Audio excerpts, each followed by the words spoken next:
Alors, du coup là dans cette vidéo je vais t'expliquer le pattern qu'on avait commencé à voir au niveau de la main droite là, du coup celle qui joue les cordes.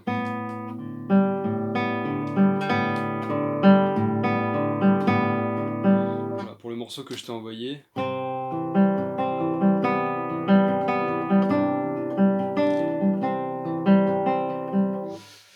Alors, ça comment je le joue, donc là je démarre corde à vide, ma main gauche ne fait rien. Juste pour t'expliquer, je rapproche un peu. Alors ce que je fais en fait, tout se passe sur les 4 cordes du milieu en fait. On ne s'occupe pas de la basse ni de la corde aiguë, donc ni de la première ni de la 6e corde. Voilà, donc tout se passe sur ces cordes là. Donc pour décomposer un peu, on a le pouce en fait qui marque tous les temps, qui fait la, ré, la, ré, la, etc. Donc déjà, tu peux t'entraîner là, tu peux mettre sur pause et t'entraîner déjà juste à faire la basse qui alterne la ré entre ces deux cordes là. Donc entre la 5e pardon et la 4e corde. Voilà. Ensuite, ce que je te conseille de faire, c'est de ce que je t'ai expliqué là, de poser l'annulaire en fait sur la corde aiguë sans le jouer, mais juste en fait pour faire une sorte de repère en fait. Comme ça, ta main ne bouge pas et c'est plus facile de retrouver les cordes en fait. Avec les autres doigts retrouveront plus facilement la corde qu'ils doivent jouer. Alors du coup, ce qui se passe sur les deux cordes sol et si, sol, c'est qu'on va jouer avec le majeur sur la corde de si. Donc là, tu vois, mon majeur est posé sur la corde de si. Et en fait, ce que je vais faire, c'est un mouvement vers l'intérieur de la main, comme si j'avais quelque chose qui poussait mon doigt vers l'intérieur, tu vois. Du coup, ma main, en fait, ce qu'elle va faire, c'est, enfin mon doigt, va faire un mouvement, en fait, en allant vers l'intérieur de la main.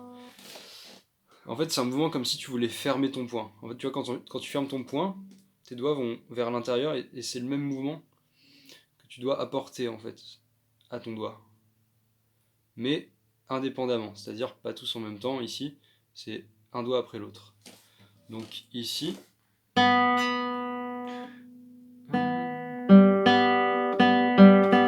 ces doigts-là vont faire en fait majeur. Quand je dis M, c'est majeur. Quand je dis I, c'est index. Pardon.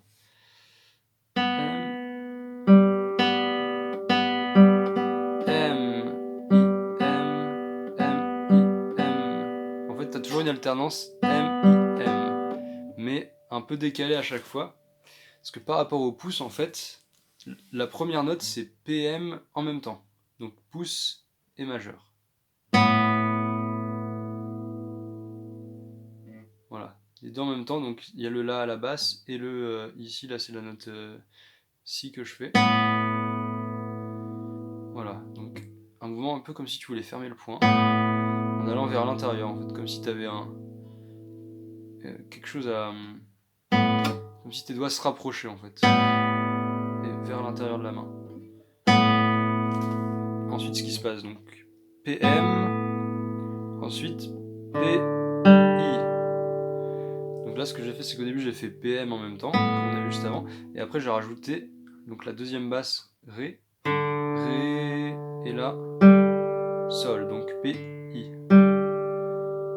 Et ensuite, tu rejoues le pouce sur la base de La, et ensuite, tu alternes M, I, M. Pardon.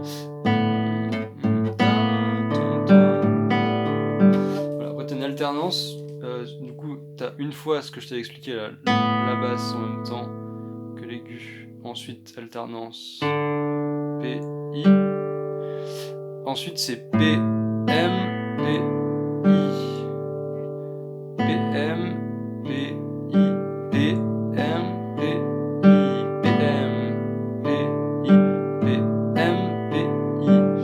En fait, t'as un cycle qui dure 4 basses en fait. 1, 2, 3, 4. 1, 2, 3, 4. Voilà.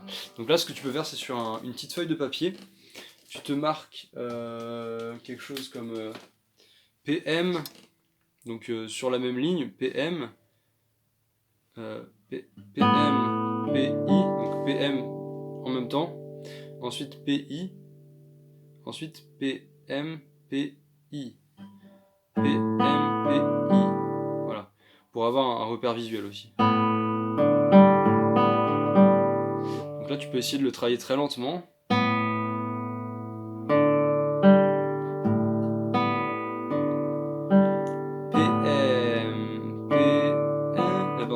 PM, PI, PM, PI, PM, PI, PM, PI, 1, 2, 3, 4, 4, 1, 2, 3 et 4, 1, 2, 3 et 4. Voilà, donc c'est toujours la même chose. Après du coup, il faut accélérer.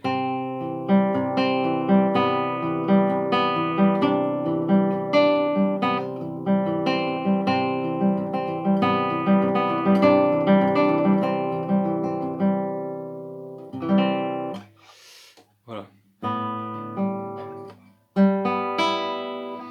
Donc après, ce que tu peux faire aussi pour t'entraîner avec ce geste-là, c'est un petit arpège, la corde à vide, où tu vas utiliser que ton pouce, ton index et ton majeur. Donc ça, c'est plus un entraînement qui est pas lié à un morceau en soi, mais c'est à côté si tu veux t'entraîner au geste. Tu peux t'entraîner sur les 3 cordes aiguës, donc sol, si, mi, sol, si, mi. Et tu peux faire un petit arpège comme ça, pouce, ensuite index et majeur.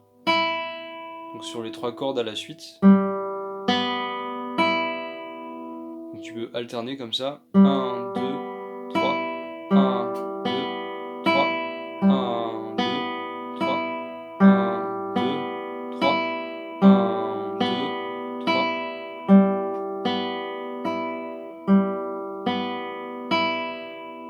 Voilà.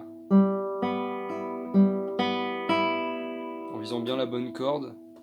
En n'étant pas trop sur le côté comme ça, comme tu avais tendance à faire, faut vraiment être. Alors le doigt, pas totalement en face, mais un tout petit peu de côté. On va dire à 45 degrés quoi. Voilà. Voire même un tout petit peu moins. Voilà.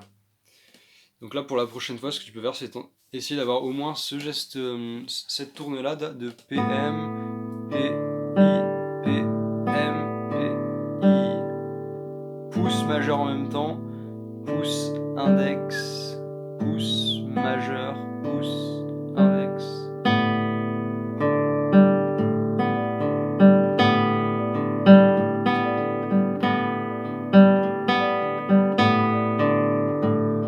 Là, tu vois le pouce qui continue en fait tout du long.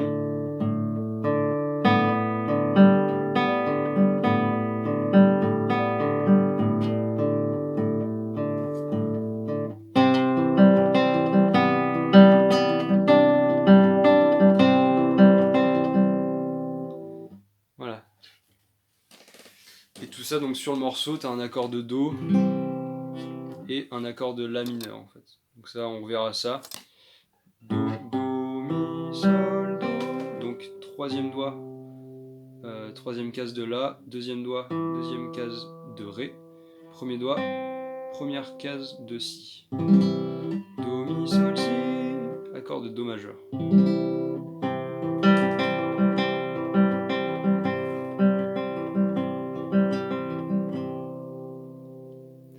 Ensuite, tu as un accord de La mineur, donc c'est quasiment pareil. Tu enlèves le troisième doigt, les deux doigts restent ici, les deux doigts ici, là.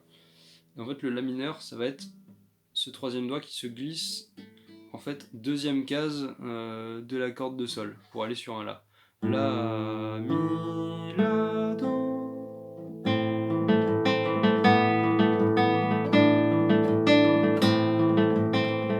Et après, ce qui se passe à chaque fois, c'est que sur la corde de Si, la deuxième corde ici, là, en fait, tu as une note qui change à chaque fois, à chaque tourne, à chaque pattern de PM, PI, PM, PI.